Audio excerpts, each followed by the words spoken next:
So here is my 2020 Alfa Romeo Stelvio QV. I've been fortunate enough to own this beauty for about 8 months or so, and it's been fun. I've learned some things about this car that brings me over to the E92 M3, which I am working on right now, that is causing for me to even have this conversation. It's not the first time I've thought about it, but I thought today, why not share? Here are my thoughts on owning my first BMW, owning this E92 M3. I won't talk about too much on the Stelvio QV, but that has added to the fact that I wanted to have this conversation. And the things that I wish I knew leading up to today. Now, there's a couple of things I will share that I definitely knew buying my first E46 330 Ci. And that was, you actually can afford it. Like, legitimately, if you have a means of earning income and generate income to pay a car note or to buy one outright for a few $1,000s, just like you would a Toyota or a Honda or any older model car, you could buy an older model BMW. And if you don't mind working on it, which I don't, there is a huge win. And I'm going to talk a little bit more about that here in just a couple of minutes, because I'm going to reference some parts here that is going to really spell out the picture on how you can afford not only a BMW, but your M car, if that is a dream car for you, like this E92 M3. So real quickly, owning a BMW isn't as hard as you think because maintenance isn't as much as you think. Follow me real quick. If you're servicing your vehicle like you do a Toyota, a Honda, maybe a domestic car, you're taking it to the dealership, you're doing preventative work, maintenance, and just doing your regular service intervals as recommended by the manufacturer, you stand a good chance of not incurring a lot of costs that are associated when you don't. When you don't check your fluids and your engine locks up because you have no oil, or you don't check your coolant and your head gaskets blow and warp your heads because you didn't have enough coolant.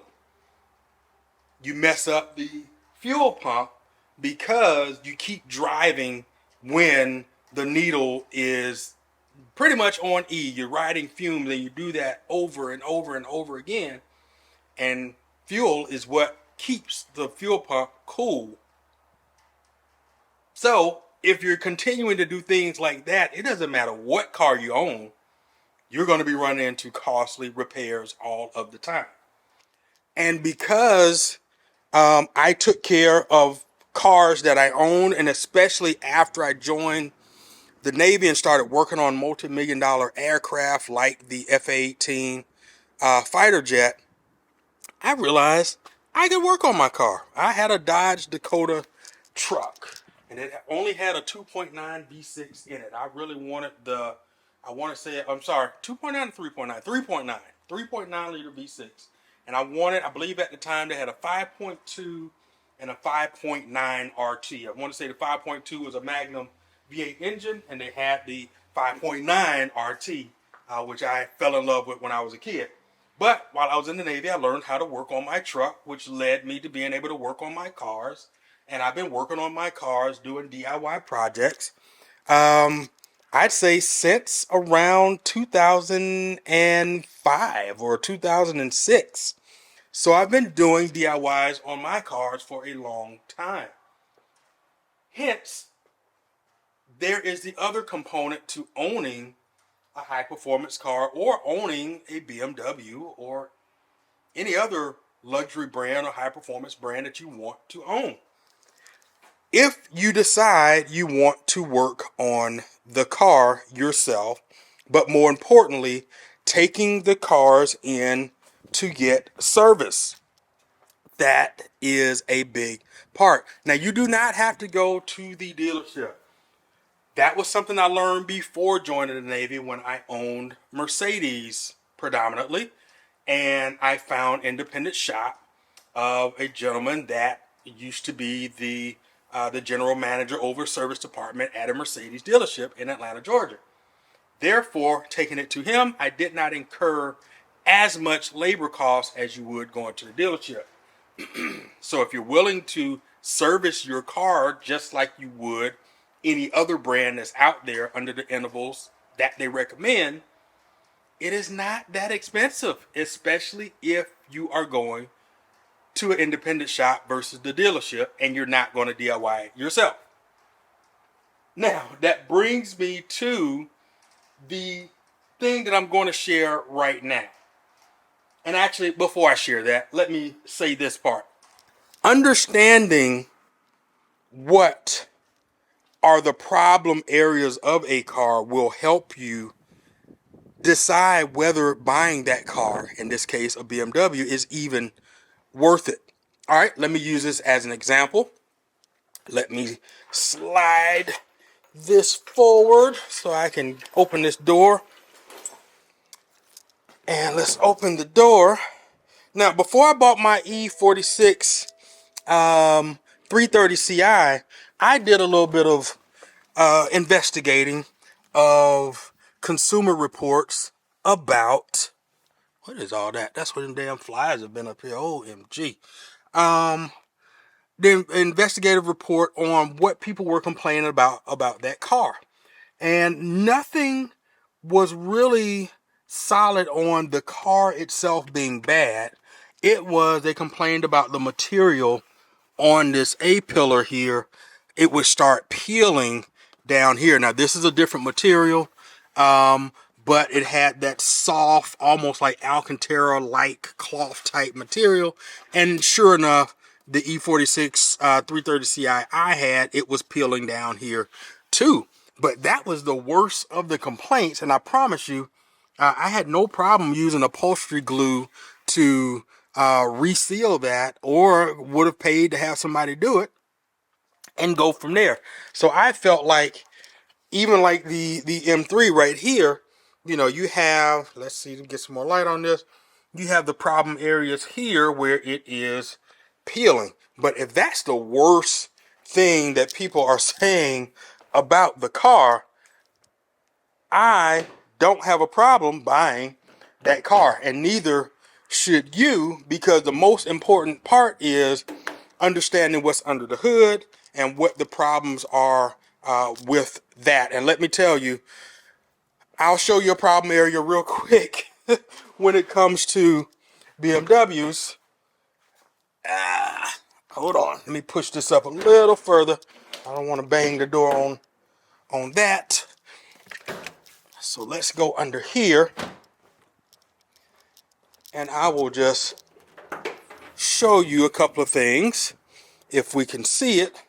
Well, one of the main areas is plastic. The coolant parts have a lot of plastic, and I do have some where I need to show you is covered up, but I can show you right here on this expansion tank. This expansion tank sitting here, unlike the expansion tank on, I want to say that was the what engine was that? The M55? M55, I think, was the engine for the 3 liters that came in the E46 3 Series, as well as the what was it? The what is the X5? The X5 3-liter X5. Okay, E53. E53. They sat right under here, and it's plastic. The heat cycles and it hardens.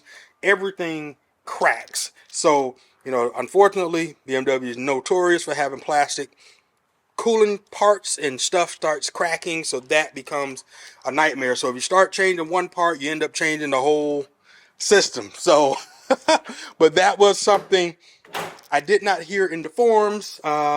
That was just something I learned along the way. So I knew coming out of the 330 Ci, even getting the E46 M3 and the E53 X5, that once I replace one thing, just be prepared to just buy the other stuff, because you start pulling things out, things break apart, and you're up the creek. So let's get to the final thing I want to kind of share is genuine parts versus OE parts. Now, I won't get into too much technical stuff here, except to say, if you really want to read further information, go to FCP Euro and I guess search, or maybe I'll leave the link in the description below. But then just search genuine versus OE, and then you should be able to read the article they have. Very good write-up.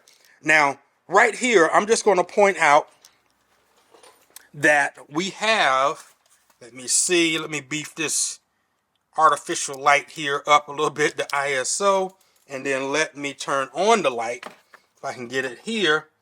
So we have, I can stop pressing buttons. We have the M logo right there on that upper control arm, or whatever arm this is right here.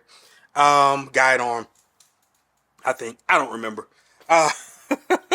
So you have the M logo sitting right here on that arm, right down here on this trailing arm, or trailing arm, I believe, or control arm. That you don't see a logo. It is shaved off. All right, and that's your difference between the genuine part and the OE part, because this part is manufactured by TRW. This part is manufactured by TRW. The only difference is when this part got installed on the assembly line in the M division, it was installed on the assembly line in the M division. This one right here, I purchased it through ECS Tuning, and once it is being purchased off market, or we'll just say by a retail vendor, they have to scratch that out. That is basically some legal binding stuff with branding and all that kind of stuff that you get into with those manufacturers for car companies like BMW. The thing is, you save money when you are buying the OE parts. Yes, because that stamp is on there, or that inscription of that M logo or BMW stamp, you're paying more money for it to be a genuine part. And while I thought I had to have everything genuine on my first BMW, I think even the E46 M3, definitely the 330 Ci, I would not buy anything that was like this right here. Like that brand, they do make parts that went on this vehicle on the assembly line, and I wouldn't buy that brand. So now that I understand OE versus genuine, that is saving me a ton of money. So here's the big kicker. You can afford to buy this car, number one, if you have the money, or BMW, not necessarily just this car, the E92 M3, but a M car, or your first BMW, or for whatever matter, your first luxury car. You can afford to pay the car note. You can afford to maintain any other car. You just got to find the right dealership. Maybe just build a relationship with them, or find a great relationship, find an independent shop and build a relationship with them. However, if you're willing to turn a wrench, there's plenty of them right there. If you're willing to turn a wrench on your own vehicle, you can. There are some things that are needed, some diagnostic tools and some other things that you'll need. And if you don't mind breaking some stuff in the interim, yes, some things are going to break. I won't get into that right now. But you're going to break some stuff during that process. If you're willing to do that, sometimes it's costly, sometimes it's not. It can happen with any car. It's happened with me with a Toyota truck with a rear latch on the back window. It broke. I had to replace that, and that thing I thought was expensive for a piece of plastic, 40-something bucks. That was expensive, Toyota. So if you're willing to do that, then do DIY projects. Save yourself the money you're going to save from taking it to the dealership or the independent shop, because you're paying them the hourly rates for labor, but then save yourself some money on OE parts versus genuine. It just makes sense. Do that. And not that some of the other aftermarket parts are bad too, but if you're like me, you're going to save money getting the quality part. You're not worried about whether the other parts are inferior or not. Why not? I think that is the win. So that's what I wanted to share with you. I think that is the win. If you have something else you'd like to say, you have questions to ask about owning your first BMW, as I tone this sunlight down, your first BMW, or maybe even your M car. If you have questions, suggestions about what you've learned in your ownership, or maybe you're getting ready to buy one, leave it in the comments below. And maybe there's some pointers, maybe there's something I can share with you there as to what you should look out for. So if you are looking at an E92 M3, you're looking at an E46 M3, or even an E30Ci, or excuse me, E46 330Ci, or even the E53 X5, then I'm sure I can help you out because I've done DIYs on all of those. Oh, I left out the other one, the F10 535i. That's one that I've done DIYs on too. So, and some really in-depth ones. So if you got questions, leave them in the comments below, or you can email me, euroautoenthusiast@gmail.com. And I look forward to catching you in the next episode here. So in the meantime, show up for yourself, love yourself. You got to do it for you before you can do it for anyone else. As always, keep driving. Salute.